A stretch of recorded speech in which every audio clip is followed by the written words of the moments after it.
All right, here we go. Silent Hill F review from IGN. I could already see looking at the comments that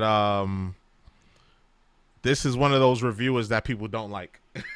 As you can see from the dislike ratio, Tristan Ogilvy, he played it. So Tristan, I'm sorry, my brother, but people are not feeling you. They feel like you shouldn't be reviewing, or you should be only review games that you understand, because you got here combat is an all risk no reward. Sounds like a survival horror game to me. Yeah, like end of the day, this is a like 14, 15-year-old girl. She's not going to be doing elite movements and elite combat. Although you do have, I watched Corey Kenshin and I watched Dashi play. She does have like a quick side step, and she does have a counter move, but like for the most part, like you're not Leon Kennedy, you're not Chris Redfield, you're not Jill Valentine. You're not going to be doing all these crazy combat moves and shooting guns and shit like that. So she picking up whatever she could find, a steel pipe, a knife, whatever. But let's just get into it, because this dislike ratio and these comments are insane. Let's see what bro has to say. Hopefully he don't piss me off. There are few who would dispute that last year's Silent Hill 2 was a supremely well-executed remake of the 2001 original. Oh but yeah, it was you fire. Could also argue I gotta finish that. The developer Bloober Team's modernizing of a survival horror masterpiece was a pretty safe bet. Silent Hill F, from developer neobards Entertainment, is a much bolder undertaking by comparison. It offers an entirely new story in a completely foreign setting, with a captivating protagonist who bucks the series' trend of featuring predominantly morose middle-aged men, and keeps its handguns holstered in favor of a strictly melee-focused fighting system. There you go. Although the cumbersome and inconsistent nature of its pipe-swinging combat made it something I had to grin and bear rather than rip and tear, Silent Hill F is a success in almost every other way, and is he thought he had bars right there. New games in the series since the PlayStation 2 era. She still says one of the strong games too, so he might give it like a 7. Doom and bloom. In case it wasn't clear, Silent Hill F is a Silent Hill story that doesn't in any way feature the well-trodden town of its namesake. In fact, it's the first mainline entry in the iconic Japanese survival horror series that's actually set in Japan. In this case, the fictional village of Ebisugaoka in the 1960s. Which is funny, right? Because you think like a Japanese company, they would, make one of their iconic game series based in Japan, but that has never happened until this game. Wow. Provides a backdrop rich with carefully crafted cultural touches that make it one of the series' most intriguing locations to explore. Every little detail combines to evoke a strong sense of place. From the muddy rice fields to slosh through, to the Ramune soda bottles to gulp down, and the puzzles inspired by Japanese folklore to solve. Some of which proved to be seriously challenging for my ignorant Australian brain. I've tracked down plenty of keys and crests in the survival horror genre over the years, but I've certainly never needed to put my controller down and Google what a kudzu plant looks like before. That wasn't right. It's also the first time in a long time that a mainline Silent Hill story has allowed us to take control of a lead character with any sort of meaningful depth. In this case, high school student Hinako Shimizu. The black sheep of her family, Hinako is clearly the victim of an abusive alcoholic father and her subservient enabler of a mother. Hinako, don't go. We've seen that I've seen that so many times where like I ain't even gonna tell nobody business, but like I just seen that shit and it's just sad, and you can see how much it affects the children, like even as they grow up into adults. Like it's insane, bro. Just worried. I'm gonna go see my friends. Come on soon. In typical Silent Hill fashion, her many psychological scars manifest themselves into menacing physical threats as her sleepy village adopts an increasingly creepy visage, forcing Hinako to become a doggedly determined agent of her own destiny rather than a mere damsel in distress. I'll keep my promise. Strong female lead. We dig it. We dig it here. From here, Silent Hill F's story confidently explores the complex themes of gender discrimination, child abuse, and drug dependency, among many other horrific human afflictions, gradually teasing out the root causes of Hinako's torment through the uncovering of private letters from her school friends and increasingly frequent encounters with malevolent visual metaphors. What unfolds is an utterly absorbing adventure, tautly paced. Oh, if you got tripod phobia, that's gonna. Oh, I'm sorry if like trigger one. Like if you have Tripophobia. Sorry about that. Surprises, including some moments of genuinely unsettling body horror That would and creep a torture. motherfucker out. Seriously, there's one especially grisly moment in here that makes Heavy Rain's pinky severing scene seem like little more than a paper cut. It all builds to a thoroughly harrowing conclusion at the end of Hinako's 9-hour journey that left me with Oh, it's plenty of short. Oh, disturbing yeah. things to process. We running as through well as this. a strong urge to head back into New Game Plus to explore Hinako's other potential fates further via the 4 additional endings to unlock.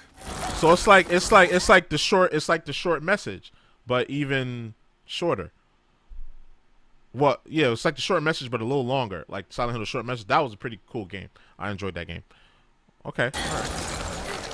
So that mean the game got to be like $40 then, right? It can't be a full price As the game, fog right? descends on Hinako's hometown and blood-red flowers and veiny tendrils start to entangle its mysteriously abandoned streets, so begins the emergence of various nightmarish creatures that hound her at every turn. Some of these neighborhood nasties seem pretty fog standard for a Silent Hill campaign, like How much these is this mannequin-esque dolls that go for your want throat 70 with for a kitchen 9-hour knives from around game? unchecked Damn. corners. However, there are a decent number of inspired new creature creations too. That's one of those instances where you paying for the brand more than what the product is itself. Like, they don't even got the main team working on this game. And y'all want to charge $70 for it? I don't like that. I'm gonna be real. I don't like that. It's the same thing on PlayStation. Yeah, this is a $70 game. Wow. Such as these twisted scarecrows modelled on Hinako's schoolmates that shift from contorted stationary poses to startling lunges whenever you turn your back to them, like they're playing a more stab-happy game of schoolyard statues. Later, there are some truly disgusting slack-moored beasts covered in bulbous bellies like an enormous cluster of rotting flesh grapes that give birth to howling demon types in an attempt to overwhelm you. There's no doubt that Silent Hill F took one look at the series' dedication to conjuring up the most repulsive monstrosities possible and asked someone to hold its can of Asahi. Asahi's pretty good. Asian bit. I just wish It's I a had as much Japanese bear. fun fighting these magnificent monsters That as I did Sapporo's marveling good at too. their exceptionally ghastly forms, because actually taking them on usually isn't fun and it isn't particularly frightening. It's just annoying, and this doesn't seem like the type of survival horror where you're supposed to feel outmatched and avoid combat whenever possible, at least not beyond its opening hours. Unlike many previous Silent Hill stories, there isn't a single shotgun or pistol to be found in Silent Hill F to battle these beasts with. Instead, Hinako is only capable of carrying up to 3 breakable melee weapons like crowbars and baseball bats that she finds in her surroundings, which makes sense in context since you'd assume that firearms would be harder to stumble upon in a mountainside village in Japan than they would be in the series' usual home in the United States. As a result, the strictly close quarters combat encounters largely involve delivering a mix of light and heavy attacks, as well as performing dashes and dodges to evade incoming blows, all of which sap Hinako's aggravatingly stingy stamina bar and momentarily curb her ability to perform any of these actions should you allow it to deplete. There is also a focus ability that allows you to pull off special charged up hits and easier counters, and even blocks if you're holding a heavy weapon like the sledgehammer, but this too comes at a cost, draining your sanity meter, which, once emptied, makes Hinako's health bar vulnerable to both physical and shrieking psychological attacks. Having to constantly keep tabs on that's your disgusting. health, stamina, sanity, and the state of your weapons all felt like a bit too much to balance for my tastes. Certainly off the back of Silent Hill 2's fear and instinct-driven point-and-shoot simplicity, and I never really settled into an enjoyable groove with Silent Hill F's comparatively stilted and repetitive combat as a result. These attributes can admittedly be enhanced slightly over time with buffs and consumables you collect, and nailing a perfect dodge does reward you with a handy stamina boost. Oh, excuse me. But more often than I'd have liked, Hinako would run out of puff faster than an asthmatic in a smoker's lounge, and I'd be forced to sort of awkwardly shuffle backwards away from a snarling enemy while I waited for her to remember how her arms worked.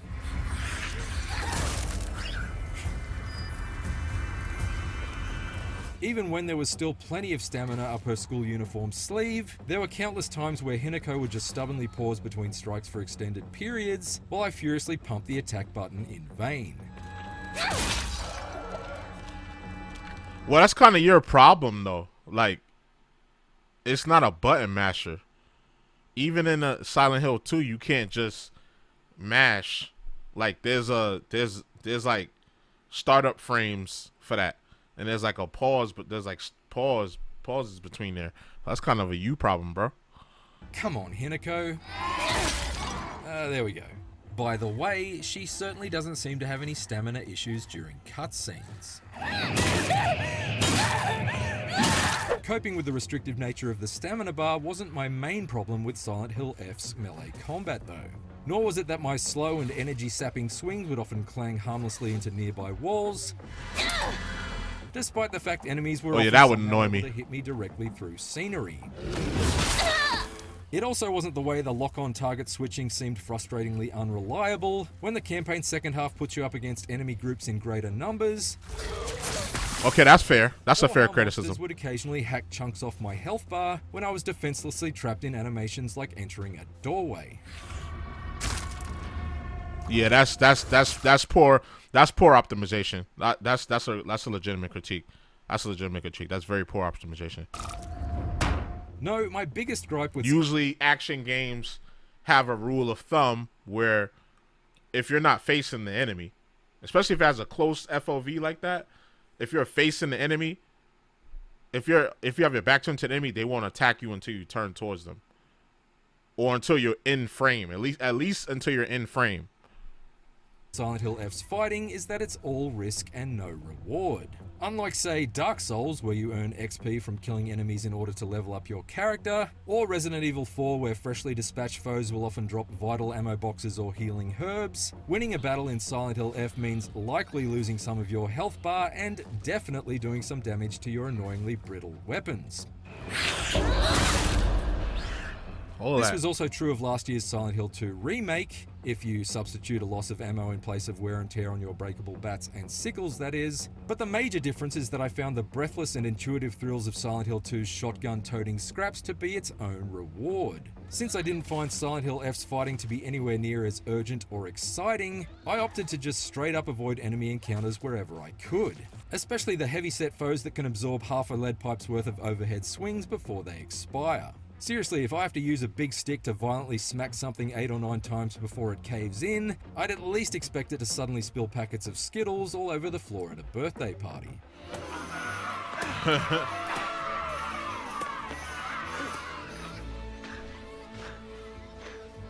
Surprisingly, this wasn't too hard to do for the most part, given that most enemies can be comfortably juked around with the dodge button, and many of these easily distracted demons give up the chase the instant you slip around a corner and break the line of sight, as though they're hellborn babies who are yet to fully comprehend object permanence. I quickly started skipping combat wherever possible by just running past each ghoul on the way to the next story objective, or ducking into a side street to search for supplies before hoofing it right back. This passive strategy of exploiting the enemy's weak AI only worked for so long, and indeed in the story's final hours there are an increasing amount of repetitive gauntlet run slogs, where the path forward is fully blocked until you kill every creature in the vicinity. But there were lengthy stretches. Only thing I don't like is like I can't tell how much health the enemy got left, so my management, because I like to like if you can see the health bar, you can manage what enemy to fight more easily. Like, but then again, games like this don't really have the enemy's health bar above the head. So, I guess that's probably a little bit too much to ask for these type of games, because that's inherent and that's like ingrained in the design to not have the health bar above their head. In the first half, where I was hustling along a sped up run through of Ebisugaoka that seemed more Benny Hill than Silent Hill. That made it tough for the town's increasingly bleak atmosphere to completely work its way under my skin, no matter how insistent its genuinely ominous ambient audio became, but at least I was having fun rather than feeling frustrated.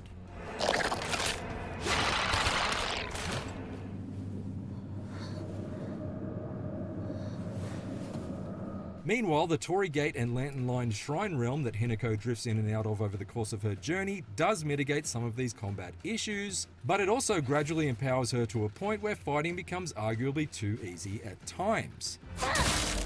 Visits to this ethereal otherworld, which provides a sinister yet strangely beautiful contrast to the village's increasingly festering streets, sees Hinako slowly slip under the spell of a morally ambiguous mystery man wearing a fox mask, who's given the decidedly Kojima-esque name of Fox Mask. Shall we get going? Hinako. Initially, Hinako is given an indestructible dagger and polearm in these sections, allowing her to tackle the same monster mobs from the real world, minus the risk of each weapon splintering to bits in her hands mid-scrap. However, by the story's midpoint, she's gained the supernatural ability to siphon the soul power from each enemy she kills, and channel it into a sort of beast mode that makes her overpowered and invulnerable for short bursts at a time. To avoid spoiling too much, I'm not going to show any of that here, but let's just say that although Hinako's otherworld evolution does make sense thematically, I feel like her newfound fox-powered fighting ability is kind of at odds with the fundamentals of survival horror, since unleashing it made me feel less like a vulnerable Little Red Riding Hood and more like the big bad wolf. But that's a good that adds variety to the game. I would argue it adds more variety to the game. And this game, it's a mainline game, but it's taking different liberties than the series previously offered to you. So I like that supernatural element. Plus, you're talking about like somebody's imagination coming into life and trying to kill them. So it's not that far off that she could drink the blood or the water of the spirits that she's fighting and gain powers from that. It's not that far off to believe.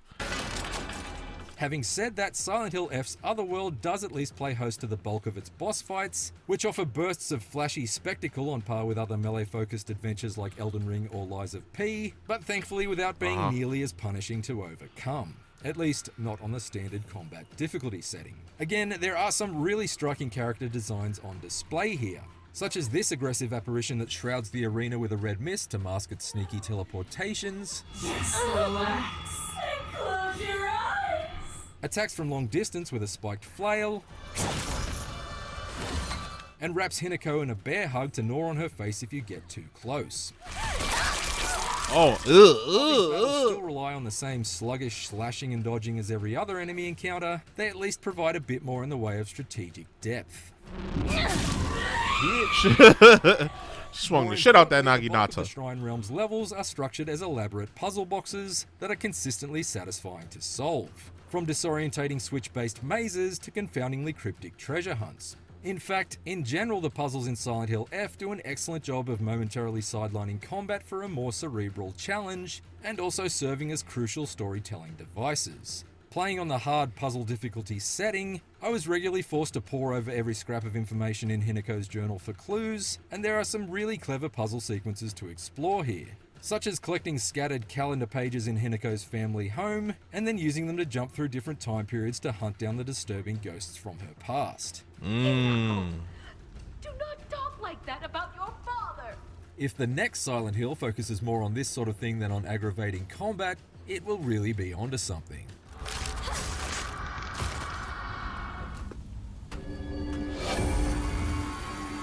Silent Hill F serves up a fresh new Japanese setting to explore, a fascinatingly dark story to unravel, and plenty of twisted freaks to torment you with.